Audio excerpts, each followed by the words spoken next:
नमस्कार. आज आपण हळदीचं लोणचं बघणार आहे. या दिवसात कच्ची हळद मिळते बाजारात. मग आपण कच्ची हळद आणायची, मग त्याचे वरचे सालं काढले मी आणि असे बारीक याच्यामध्ये कट करून घेतले. आणि आता याच्यामध्ये आपण चवीप्रमाणे मीठ घालायचं. आणि नुसतं तिखट घातलं तरी चालतं, पण माझा जो लोणच्याचा मसाला आहे जरी त्यात हळद असली तरी चांगलं लागतं. आणि याच्यामध्ये आता आपण तेल तापायला ठेवायचंय आणि हे काप करून घ्यायचे. उरलेले याचे मी तुम्हाला दाखवते कसे काप करायचे. ते कटरनी केले चालतील, चाकूनी केले तरी चालतील.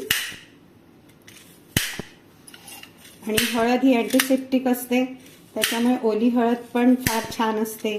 जेव्हा तुम्हाला सर्दी खोकला होतो तेव्हा दुधात उकळून जर आपण ही हळद घेतली, ओली हळद, कोरडी हळद तर आपण घेतोच दुधामध्ये, पण ओली हळद जर आपण दुधामध्ये किसून टाकली आणि ते जर आपण प्यायलो दूध, तर आपला खोकला वगैरे लगेच कमी होतो.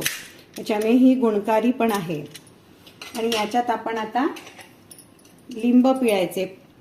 आपण कैरी घातली तरी चालतं, पण लिंबाची चव जास्त छान लागते.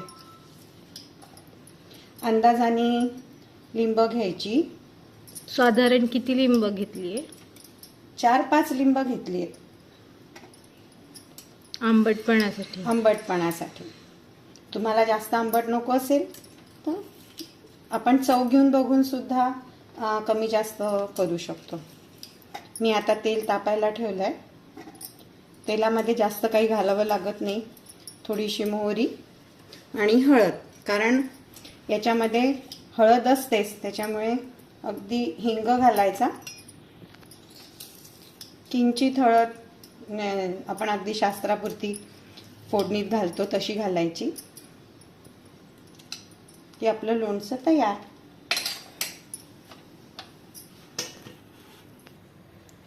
आपण आता मोहरी घालू. मोहरी तडतडली, गॅस बंद करून द्यायचा. त्याच्यात थोडीशी नावाला हळद आणि हिंग घालायचा व्यवस्थित. आणि गरमच टाकलेली चालते, कारण आपण हे फ्रीजमध्ये ठेवतो. मस्त. हा काय सुगंध आलाय. आणि याला छान मिक्स करून घ्यायचा. आणि मुख्य म्हणजे हे हळदीचं लोणचं मला माझ्या मैत्रिणीने शिकवलं होतं. त्या मैत्रिणीची आठवण, कारण की ती आता या आपल्यामध्ये नाही आहे. तिची ही एक छान रेसिपी तिने मला शिकवली होती. आणि या चॅनलवर जर तुम्हाला सगळ्या रेसिपीज आवडत असतील तर नक्की लाईक करा, शेअर करा आणि सबस्क्राईब करा. आणि याशिवाय अतिरिक्त अजून काही काही तुम्हाला या चॅनलवरती बघायला मिळणार आहे. डान्स बघायला मिळणार आहे, नाच बघायला मिळणार आहे, कविता ऐकायला मिळणार आहेत.